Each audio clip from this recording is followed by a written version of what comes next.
Like I mentioned last time, I expected Monday and Tuesday to be up days in the global stock markets, and you could see the Dow Jones Industrial Average, for example, go up almost 450 points in just 2 days.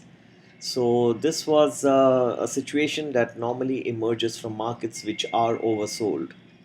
This also filtered through into Asian markets and other European markets, and all were up on Monday and Tuesday. Now, what happened yesterday was again a reversal of trend.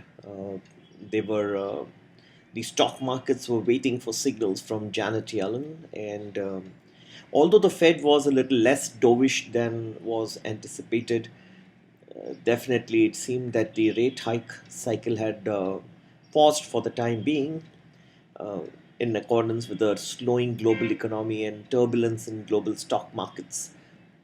This therefore led to the belief that all is not well with the world economy.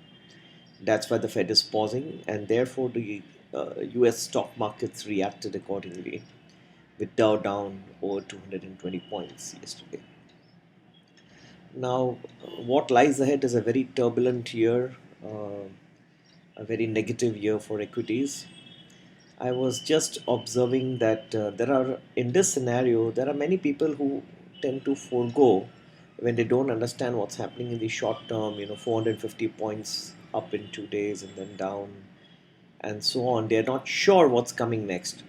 So, investment managers do a very clever thing. They tend to bring out long term forecasts. For example, you could say that Dow Jones currently about 15,800, uh, 900 on the index, could go up to 22,000 by the next 5 years. Or the Mumbai Sensex, which is currently standing at around 24,500, could go up to 35,000 in the next 4 years.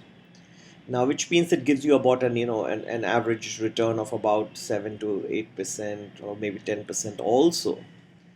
So they tend to basically, this is a very clever act. It's just statistically trying to smoothen out the graph. I mean, on an average over the next 5 years, surely you will be making 8 to 10%. There's no doubt about that, right?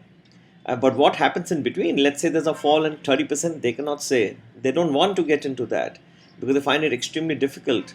But if you are with me, I'll tell you when it falls. Now, let us say you have $100 or £100 with you.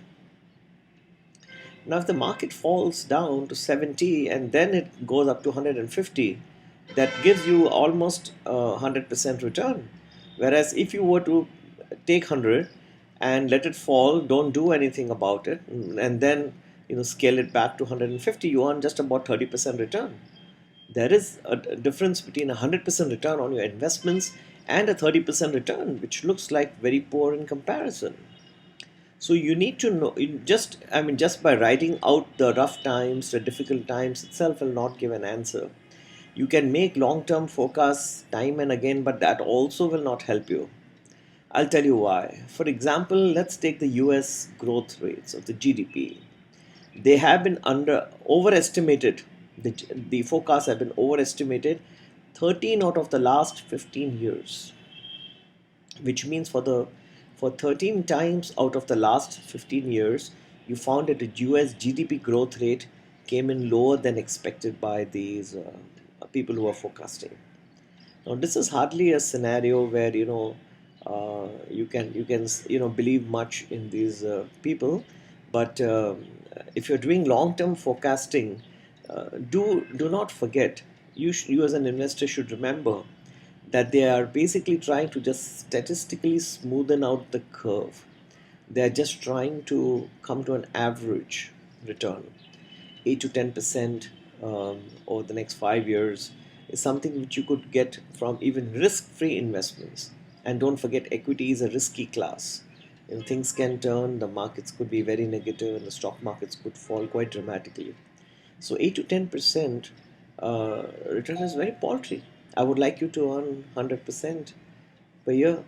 Do follow me. Stay tuned and happy investing. Take care. Bye.